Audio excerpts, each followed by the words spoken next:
बिस्मिल्लाहिर्रहमानिर्रहीम। अस्सलाम वालेकुम दोस्तों, कैसे हैं? खैरियत से हैं? ठीक ठाक हैं? उम्मीद करता हूँ आप सब खैरियत से होंगे। मेरा नाम है उस्मान और आप देख रहे हैं दी फार्म फिट। दोस्तों, आज हम बात करेंगे आज स्पेशली उन 6 गलतियों के बारे में जो अक्सर लोग फ़ैट लॉस करते वक्त वो गलतियाँ करते हैं। अब वो गलतियाँ क्या हैं वो इंशाल्लाह ताला मैं आपको इस वीडियो में बताऊँगा। सबसे पहली गलती जो मैंने देखी है जो लोग करते हैं वो है कार्बोहाइड्रेट्स का इस्तेमाल बिल्कुल छोड़ देते हैं। आसान अल्फाज में बताऊँ कि रोटी और चावल और जितनी भी ब्राउन ब्रेड वगैरह की आइटम्स हैं हम इनका इस्तेमाल बिल्कुल छोड़ देते हैं। अब इनके इस्तेमाल छोड़ने से क्या होता है कि हमें काफ़ी ज़्यादा मुश्किलात होती हैं, आपको रिज़ल्ट नहीं मिलते। क्यों? क्योंकि आपकी कोई भी डाइट लेते हैं कार्बोहाइड्रेट्स के बगैर वो डाइट आपकी पूरी नहीं होती। दूसरे नंबर पे इसके इस्तेमाल को छोड़ने से, क्योंकि इसमें होता है हाई फाइबर के छोड़ने से हमें और बड़े मसले मसाइल होते हैं।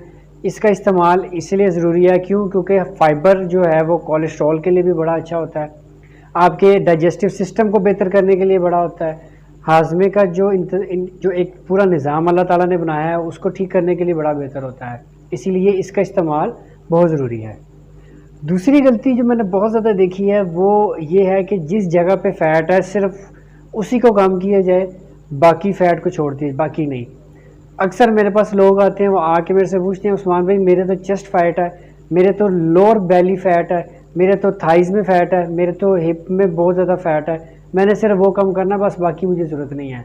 तो ऐसा नहीं होता है, आपको पूरे बॉडी, क्योंकि बेसिकली होता ये है कि जब आप एक्सरसाइज शुरू करते हैं और जब स्पेशली आप डाइट अपनी शुरू करते हैं तो उसके साथ क्या होता है, उसके साथ जहाँ जहाँ पे आपका फ़ैट होता है वो आहिस्ता आहिस्ता बॉडी जो है वो फ़ैट को उसको ख़त्म करना शुरू कर देती है। अब मैं आसान अल्फाज में आपको बताता हूँ, जैसे आप मिसाल के तौर पे आपने अपना एक प्लान शुरू किया, आपने एक शेड्यूल बनाया, आपने अपनी डाइट प्लान शुरू किया, आप जो है वो लो कार्ब ले रहे हैं, कार्बोहाइड्रेट्स कम ले रहे हैं, इसके अलावा आप हाई प्रोटीन ले रहे हैं, ठीक है, और फ़ैट आप बिल्कुल एक मुनासिब सा फ़ैट ले रहे हैं। अब होता क्या है कि जब बॉडी को जितनी ज़रूरत होती है, अब मिसाल के तौर पे मेरी अगर आप पहली वीडियो आपने देखी है उसमें मैंने कैलोरीज की बात की है।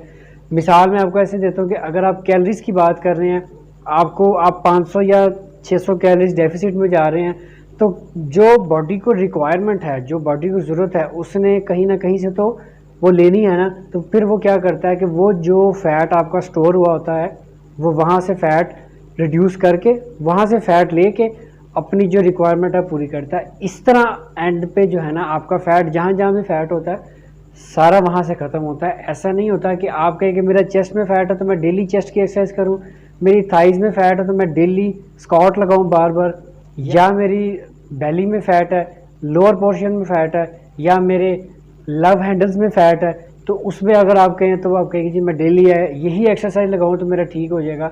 ऐसा नहीं होता। तीसरी गलती और बड़ी मेजर गलती जो हम लोग करते हैं वो हम लोग अपने मुंह का टेस्ट ख़राब कर लेते हैं। हम लोग स्पेशली नमक का इस्तेमाल बिल्कुल छोड़ देते हैं। अब इसके इस्तेमाल से होता क्या है कि हम लोग ये समझते हैं कि जी नमक का इस्तेमाल, नमक जो है वो एट द एंड हमें मोटापे का सबब बनेगा, हमें कोलेस्ट्रॉल भी बढ़ाएगा, और नमक जो है हमारे लिए वो यूरिक एसिड का भी मामला उसका ख़राब करेगा और हमारा ब्लड प्रेशर भी बढ़ाएगा। ऐसा नहीं होता। आप इसकी मिसाल ये लें, अगर आपने डाइट एक शुरू किया है, आप कितने दिन खा लेंगे? एक फीका खाना, एक उबला हुआ खाना आप कितने दिन खा लेंगे? आप 10 दिन, 15 दिन, महीना खा लेंगे, 3 महीने, इससे ज़्यादा तो नहीं खा सकते। तो इसलिए अपने मुंह का टेस्ट ख़राब ना करें। हाँ, नमक का इस्तेमाल करें, लेकिन जितने भी आयोडीन मिला नमक है और बाकी नमक है इनको छोड़ के जो समुद्री नमक होता है जिसको हम पत्थर वाला नमक कहते हैं वो इस्तेमाल करें। और अगर बहुत बेहतर है आप पिंक सॉल्ट यूज़ करें, उसके बहुत से फ़ायदे हैं, ठीक है। तो नमक का इस्तेमाल करें, लाजमी करें, लेकिन पिंक सॉल्ट करें। चौथी जो गलती एक सबसे बड़ी हम करते हैं वो ये है कि जी एक्सरसाइज करो, डाइट पे कुछ भी नहीं है। आप जस्ट एक्सरसाइज कर लो, सब कुछ खाओ पियो, आप पतले भी हो जाएंगे, आपका वेट लॉस भी हो जाएगा। ऐसा नहीं होता। हम लोग जंक फूड भी खा रहे हैं, हम बोतलें भी पी रहे हैं, साथ एक्सरसाइज भी कर रहे हैं। मैंने कई ऐसे लोग देखे हैं, ऐसे अपने जानने वाले देखे हैं जो मॉर्निंग में सुबह उठते ही 10-10 किलोमीटर वॉक करते हैं, रनिंग करते हैं, वॉक भी नहीं रनिंग करते हैं। शाम को वो जिम जाते हैं, एक्सरसाइज करते हैं, और रात को सोने से पहले वो स्पेशली पेट की एक्सरसाइज करते हैं कि मैं पतला होऊंगा। भाई इससे रिज़ल्ट नहीं मिलते, इतनी मेहनत से ज़ीरो। जब तक आपकी डाइट आपकी डाइट इसके साथ नहीं अटैच होगी तब तक आपको रिज़ल्ट नहीं मिलेंगे। हाँ, थोड़े से मिलते हैं। वो क्यों मिलते हैं? क्योंकि आप वो जो आपका पानी होता है, जिस्म में पानी होता है वो कम हो जाता है और उससे आपको लगता है कि रिज़ल्ट मिलते हैं, लेकिन रिज़ल्ट नहीं मिलते एट द एंड। इसीलिए बेहतर यही है कि आप एक्सरसाइज के साथ डाइट को लाजमी बनाएं। वो कैलोरीज बहुत ज़रूरी हैं। आप अपना एक डाइट प्लान बनवाएं, किसी न्यूट्रिशनिस्ट से लाजमी बनवा लें, ताकि जो आप एक्सरसाइज कर रहे हैं, जो आप मेहनत कर रहे हैं, उसका आपको फ़ायदा भी हो। 80% डाइट आप सही करें और 20% एक्सरसाइज, इंशाल्लाह ताला 3 महीने में गारंटीड आपको रिज़ल्ट मिलेंगे।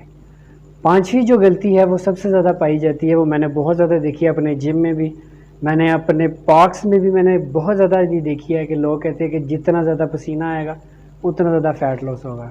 ऐसा नहीं है।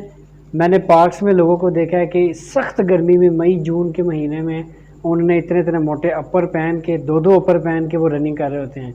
इवन मैंने जिम में कई लोगों को देखा है कि जब एसी चल रहा होता है तो वो एसी के सामने नहीं आते। इवन कई जगह पे लड़ाई भी मैंने देखी है। वो कहते हैं कि जी मुझे पसीना आया हुआ है, मैं अगर एसी के सामने जाऊंगा या मैं पंखे के सामने जाऊंगा तो वो फ़ायदा नहीं होगा। और मेरे भाई ये ऐसा नहीं है। जो पसीना है वो जस्ट आपकी बॉडी का जो टेम्परेचर है वो उसके मुताबिक होता है, वो उसको कंट्रोल करता है। पसीने का फ़ैट लॉस से या फ़ैट गेन से कोई ताल्लुक़ नहीं है। छठी और सबसे अहम जो गलती मैंने देखी है वो लोगों में ये है कि जब भी हम अपना फ़ैट लॉस शुरू करते हैं तो हम फल का इस्तेमाल बहुत ज़्यादा करते हैं। बेशक फल में कार्बोहाइड्रेट्स होता है, लेकिन यह वो लोग कहते हैं कि जी इसमें कैलोरीज कम है तो ये हमारे लिए बहुत बेहतर है। बेशक कैलोरीज कम होती है, लेकिन जब भी आप अपना वेट लॉस कर रहे हैं तो उसमें जो फल हैं, फल में बेसिकली कार्बोहाइड्रेट्स होता है और वो वैसे मीठा होता है फल।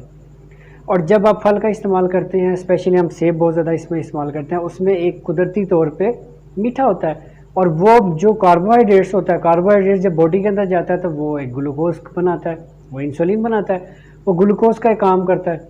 जब वो बॉडी के अंदर गया तो हमें डबल ग्लूकोज हम अपने बॉडी में को दे रहे हैं, और ग्लूकोज जो है वो एट द एंड फैट की शक्ल इख्तियार करता है। इसीलिए जो फलों का इस्तेमाल है, मैं कहूँगा वो आप ना करें जब आप अपना फ़ैट लॉस कर रहे हैं। दूसरे नंबर पे क्या होता है, जब भी आप फल खाते हैं, फल जो है वो आपका डाइजेस्टिव सिस्टम बहुत ज़्यादा तेज़ करता है अक्सर, और उससे क्या होता है कि आपको भूख लगती है, और जब भूख लगती है तो फिर आपका दिल करता है कुछ ना कुछ और खाने को। आप फ़ैट लॉस कर रहे हैं और आप जो है एक लिमिटेड कैलोरीज वाला डाइट प्लान इस्तेमाल कर रहे हैं, तो जब आपको भूख लगेगी तो आप फिर ज़ाहिर आपका दिल करेगा कि आप कुछ और भी खाएं। तो इसीलिए ये जो फ्रूट्स हैं, अभी फ़िलहाल जब आप अपना फ़ैट लॉस कर रहे हैं तो इसका इस्तेमाल ना करें। मैं उम्मीद करता हूँ कि ये जो 6 गलतियाँ मैंने आपको बताई हैं, इंशाल्लाह इससे आपको बहुत ज़्यादा फ़ायदा होगा, और उम्मीद करता हूँ कि आप भी ये गलती नहीं करेंगे। मैं उम्मीद करता हूँ कि आपको ये वीडियो पसंद आएगी। अगर आपको ये वीडियो पसंद आई है तो लाइक करें, इस वीडियो को शेयर करें, दोस्तों के साथ शेयर करें, और हमारे चैनल को सब्सक्राइब करें, बेल आइकन पर ज़रूर क्लिक करें ताकि इस तरह की मज़ीद वीडियो आपको मिल सकें। इंशाल्लाह इसी तरह की इंफॉर्मेटिव वीडियो लेके फिर हाज़िर होंगे। तब तक के लिए इजाज़त है। अल्लाह हाफ़िज़।